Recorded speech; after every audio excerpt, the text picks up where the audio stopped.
selamat malam para pemirsa. Ketemu lagi di Hotman Paris Show. Topik malam ini adalah bukan sekedar viral.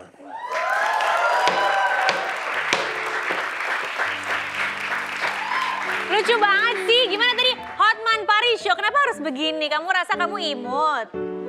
Aku kan imut-imut katanya, ganteng. Oh baik. Tahu nggak sih? Imut. Apa? Ibu-ibu, hampir seluruh ibu-ibu seluruh Indonesia suka sama Gus Lora Hotman Paris. Baik. Kalau ibu-ibu biasanya ketemu diapain, dicubit-cubit gitu? Ya, dicubit-cubit. Aduh manis deh kau gitu. Oh baik.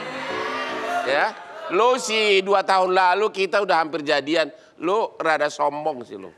Nyesal lo sekarang ya. Cewek harus sombong dong. Nah, iya, kalau dulu lo sedikit agresif. Emberan. Kalau kau dulu sedikit agresif, sudah kau pasti entah Nyonya Hotman nomor 2 atau apa. Oh my God. Nyonya Hotman Ya nomor kan? 2 gue gak mau jadi yang kedua. Tapi ya Pak Bos, ngomong-ngomong soal bukan sekedar viral. Ya. Belakangan ini tuh banyak banget berita yang lagi viral. Tapi bukan sekedar viral, tapi juga jadi momok buat kita semua tentang bullying. Ya. Banyak banget kasus bullying di Indonesia dan sedihnya adalah kasus bullying ini biasanya dialami oleh teman-teman kita yang masih di bawah umur, adik-adik kita yang masih di bawah umur gitu. Ini udah jadi momok buat kita kan Pak Bos ya. Pak Bos mungkin ada nggak sih nanganin kasus-kasus bullying kayak gini? Sudah nggak kehitung. Udah nggak, udah banyak banget kan? Yang saya tidak ngerti, semakin modern, Nah. semakin penegakan hukum ditegakkan, kok kasus makin banyak gitu loh.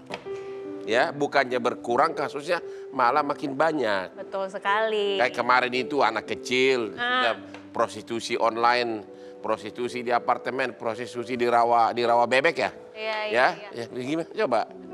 Banyak banget kan. Dan Banyak ini yang banget. tadi aku bilang itu kebanyakan Ya. kasus bullying dialami oleh adik-adik kita yang masih di bawah umur. Ini sebenarnya apa yang harus kita lakukan untuk mengatasi ini? Mungkin kita lebih enak ngobrol sama yang tahu ya tentang ini ya. Langsung aja kalau gitu kita panggilkan dari Komnas Anak. Ada Bapak Aris dan juga Mbak Zoya.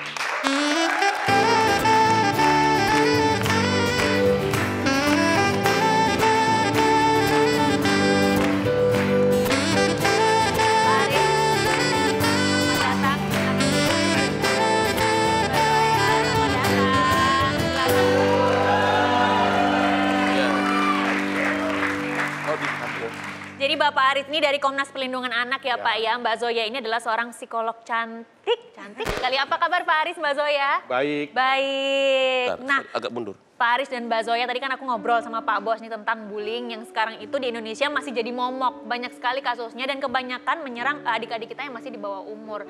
Nah, melihat fenomena ini sendiri kalau dari Pak Aris, dari Komnas Perlindungan Anak, menanggapinya seperti apa sih Pak? Ya, ini memang sebuah peristiwa yang cukup menakutkan sekarang ya. Iya. Bahwa kasus bully yang terjadi misalnya di Malang. Di Malang itu justru korbannya kan sampai 40 ya. Iya. Dilakukan oleh salah satu sampai jari-jarinya terputus dan sebagainya, bahkan bukan saja hanya berkelahi atau dikucilkan dalam konteks pengertian bullying, tetapi juga sudah melakukan tindak pidana, misalnya melempar menjatuhkan korban ke pelaping, kemudian memukul dan sebagainya. Jadi ada kekerasan fisik ya? Ya, jadi itu justru dilakukan di lingkungan sekolah. Jadi itu artinya apa? Lingkungan sekolah sekarang ini tidak nyaman bagi anak-anak. Karena apa? Bully, apa dikenal dalam bahasa Melayu itu perundungan misalnya. Perundungan ini sedang menjadi tren. Kemarin itu kita dikejutkan dengan kasus di Cibubur ya. Salah seorang siswi SMP terpaksa dia melompat dari ketinggian dari lantai 2 sekolah itu karena dia mengalami bully juga. Dia akumulasi dari perbuatan-perbuatan dari rumah maupun dari lingkungan sekolah. Jadi apa yang sekarang menjadi menakutkan itu bukan saja hanya bully, tetapi bagaimana tindakan-tindakan fisik juga dilakukan. Ini karena apa? Nah, ini harus dilihat. Sebabnya gitu. apa? Karena apa saat ini saya kira perlu kita evaluasi. Banyak lingkungan sekolah sekarang itu justru mengajarkan paham-paham radikalisme dan ujaran kebencian. Beberapa waktu lalu di Jogja misalnya, bagaimana ada tepuk pramuka tetapi membenci kelompok lain yang menyatakan bahwa itu kafir misalnya, diajarkan pada anak, itu kan artinya menumbuhkan rasa bagaimana melakukan tindakan kekerasan. Dan bully itu juga bisa dipengaruhi itu karena apa? Karena di lingkungan sekolah juga diajarkan paham-paham seperti itu. Gitu loh. Banyak kalau yang rutin, yang biasa terjadi terhadap wanita, bully itu dalam bentuk kata-kata, mengeledek atau apa biasanya? Banyak kan? bisa verbal, bisa fisik. Fisik itu misalnya menjambak, sampai memukul, sampai cedera dan sebagainya. Berarti sudah tidak pidana. Sudah tidak pidana. Kalau bully sekedar kata-kata, Itu juga bisa dikategorikan kekerasan dalam bentuk verbal. Jadi membuat anak itu menjadi trauma gitu ya. Verbal misalnya mengucilkan saja, misalnya mengakibatkan anak trauma, lalu kemudian kata-kata ya menyamakan seperti apa yang terjadi ada di orang tua, tetapi itu tidak ada pada anak-anak. ya itu diatur di mana itu tidak pidana? Di Undang-Undang Perlindungan Anak itu jelas itu. Itu apa? Yang mana? Itu ketika terjadi kekerasan yang sifatnya verbal, seksual dan fisik. Kalau itu seksual udah pasti. verbal masuk juga, masuk. Oke, sudah ada contoh kasus nggak? Sudah banyak. Diapain itu anak? Ya, artinya Dibilang misalnya nggak cantik lo atau gitu gimana? nah, bisa tergantung usianya nanti. Apakah dia di bawah 12 tahun yang menjadi korban, dia kenakan tindakan. Atau pelakunya di bawah 12 tahun. Di bawah 14 tahun juga dilakukan pembinaan dalam kategori merestorasi kasus itu, membuat efek jerah. Itu sudah ada dilakukan. Dan Undang-Undang Perlindungan Anak itu sebenarnya komplit. Pertanyaannya, sudah berapa orang yang jadi kasus dan dihukum?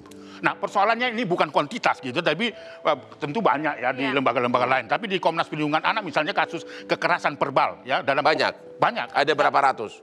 Di dalam 2018-2019 kita menerima sekitar 112 kasus. Yang sampai ke ranah hukum? Itu semua, Pak. Masuk. Ada yang sifatnya direstorasi, ada yang dikenakan diversi. Artinya sudah sampai diadilin? Sudah. Oh begitu. Itu menggunakan undang-undang itu. Nah, ini menurut saya ini harus disosialisasi di lingkungan sekolah. Yang terakhir yang saya pegang yang Pontianak ya. Yang Pontianak Yang kan sampai menginjak itu. Ya, itunya sensitifnya cewek digini-gini. Iya, itu sudah fisik itu kan. Ya. Nah, itu sangat berbahaya, itu adalah merupakan kejahatan yang sangat luar biasa, maka dia harus ditangani secara luar biasa. Jadi itu extraordinary crime sebenarnya ya, karena itu mencederai sampai sampai melukai secara fisik, bahkan ada yang sampai meninggal kan begitu yang terjadi di Cibubur. Dan pastinya itu membuat trauma juga secara mental ya Pak Pastikan ya? dan itu perlu terapi ya, karena dia akan tidak mudah diterapi. Apakah dia bisa 1 bulan, 2 bulan, itu tergantung korbannya. Kalau korbannya siap bisa sebulan, tapi kalau nggak siap itu terus akan menerus sulit, ya? jadi beban di dalam kehidupannya. Iya, kalau menurut Mbak Zoya sendiri sebagai seorang psikolog menanggapi kasus seperti ini, bully ini seperti apa sih? Kita ini anak-anak zaman sekarang terutama yang middle school ya, SMP, SMA gitu ya, middle school sampai junior high school sampai high school maksud saya. Mereka ini adalah anak-anak zaman millennials, anak-anak yang lahir di antara dunia teknologi. Sementara anak-anak di dalam era teknologi ini dibesarkan oleh orang tua yang tidak paham teknologi. Gitu ya. Jadi mannersnya ini berbeda. Dan kalau saya melihat juga sekarang banyak krisis manner. Saya melihat dari banyak kasus yang saya tangani ya dalam counseling dan sebagainya, kebanyakan mereka-mereka yang suka membuli adalah karena di rumahnya itu tidak mendapatkan semacam pengakuan atau tidak bisa punya waktu yang berkualitas dengan orang tuanya. Artinya anak itu karena tidak disayang di rumah, maka sifatnya pun tidak menyayangin orang. Bahasa mudanya seperti Tuh, makanya lu sayangin gua lo. Oh, kan kita nggak serumah. Heran sih lo. Ya. Baik. Itu antara lain. Iya. Jadi rumah tangga itu adalah awal dari semua perilaku anak, benar itu? Relatif sering begitu Pak. Jadi kalau misalnya saya lihat, kalau kebanyakan orang yang anak-anak yang saya konseling ya, saya kan suka mengkonseling yang korban bullying. Oh iya Bang, siap Bang. Masih muda. Masih muda, baiklah. 3-3. Udah.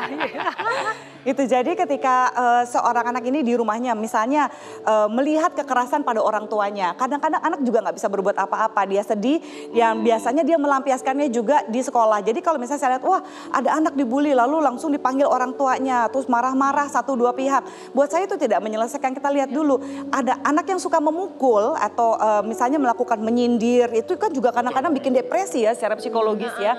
Dan susah juga mau dituntut, gimana mau dibuktikan juga agak susah. Jadi cara terbaik di rumah itu bagaimana agar anak itu nyaman sehingga kelakuannya juga bisa, mannernya bisa baik. Betul, orang tua Sebaiknya harus seperti gimana orang apa tuanya? nih supaya orang Harus tua yang lebih perhatian atau tahu Ya. harus Ya, bagaimana? kalau perhatian sih saya yakin semua pasti mau ya perhatian. Dan kadang-kadang orang tua juga cuma bilang misalnya quality time ya. Quality time itu sebenarnya gini, bukan masalah berapa banyak waktu. Ada banyak orang tua yang juga punya waktu dengan anaknya tapi badannya di sini, hatinya di... Badannya di sini, tapi suaminya WA janda muda, begitu kan? Nah, curhat, curcol. jangan curhat. Benar itu, saya setuju itu. Baik. Banyak bahkan yang nonton show ini pun istrinya di samping, tapi dia wewean sama bini muda, begitu kan? Aduh, langsung dicek lah ini HP-nya laki. Benar. Oke Pak, jadi menurut Bapak kasus bullying itu meningkat, bukan menurun? Justru meningkat karena itu tadi harus disadari betul bahwa lingkungan terdekat anak itu menciptakan anak menjadi pelaku-pelaku kriminal dalam hal ini kekerasan, baik itu di lingkungan sekolah dan di rumah. Karena itu tadi bahwa di rumah tidak lagi ketahanan keluarga, maksud saya sudah mulai runtuh karena keluarga tidak bersahabat, tidak ramah pada anak-anak juga tidak diajak untuk berdialog, ya mau saling begitu tapi tidak melihat wajah seperti Bung Otmar katakan tadi bahwa fisiknya ada di rumah tapi bapaknya pikirannya entah kemana-mana. Ya, betul. Suaminya di rumah tapi otak bapaknya di sekretarisnya gitu loh. Itu kan sebagai bagian contoh yang akan diimitasi oleh anak. Jadi apa yang ada pada perilaku anak kita sekarang itu adalah mengimitasi orang terdekatnya. Siapa orang terdekatnya? Ayah dan ibunya atau keluarga-keluarga terdekat lagi. Jadi jangan salahkan anak itu serta merta bahwa kalau dia melakukan tindakan bully misalnya kekerasan dan sebagainya itu pasti di lingkungannya itu mengajarkan itu sehingga dia mengimitasi. Betul. Jadi kalau ada anak tawuran, anak bully yang seperti di Malang dan sebagainya itu seperti Mbak Soya katakan tadi itu harus dilihat bukan orang tuanya, justru orang tuanya yang membangun tindakan Dan itu lingkungan, dan gitu. lingkungannya ya tentu dan lingkungannya. Oke. Nah, berarti kadang-kadang nggak sadar gitu masalahnya. Jadi saya yakin sih nggak ada orang tua yang niat, gue mau bikin anak gue jadi tukang bully ya, enggak lah ya gitu ya. Pasti, Cuma kadang-kadang kita nggak sadar, kita lupa ya. Misalnya gini, ini hal paling simpel yang saya temukan. Misalnya gini, kalau kita memuji anak kita misalnya atau kita marahin anak kita, ini anak bandel, rapotnya jelek, kita marahin dia 10 menit. Pernah nggak kita memuji dia 10 menit juga?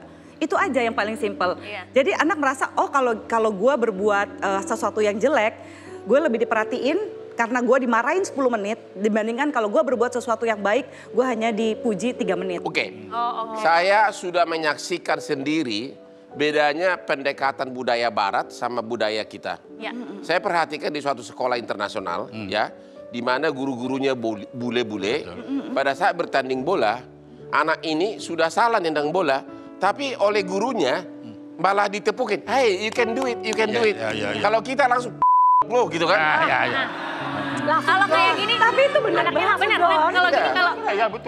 kalau saya sebagai anak dulu waktu saya masih sekolah, orang tua saya juga kayak orang tua zaman dulu. Kalau salah juga dimarahin sama mungkin orang tua, kebanyakan di sini mungkin seperti itu ya. Kalau salah, misalkan kita ujian nilainya jelek, kok bisa sih lu sekolah belajar apaan? Akhirnya kita jadi takut untuk jujur dalam segala hal. Gitu. Kalau mau pacaran kebanyakan kesimpulannya kayak gitu. Harus sering memuji anak. Betul. Harus sering kasih dorongan. Iya. Begitu. Terus berdialog terbuka. Dialog terbuka. Bapaknya jangan kebanyakan dansa di tempat terbuka gitu. Betul, boleh juga. Oke, nanti kita akan ngobrol-ngobrol lagi dengan Bapak Aris dan juga Mbak Soya. Jangan kemana-mana, tetap di Hotman Paris Show.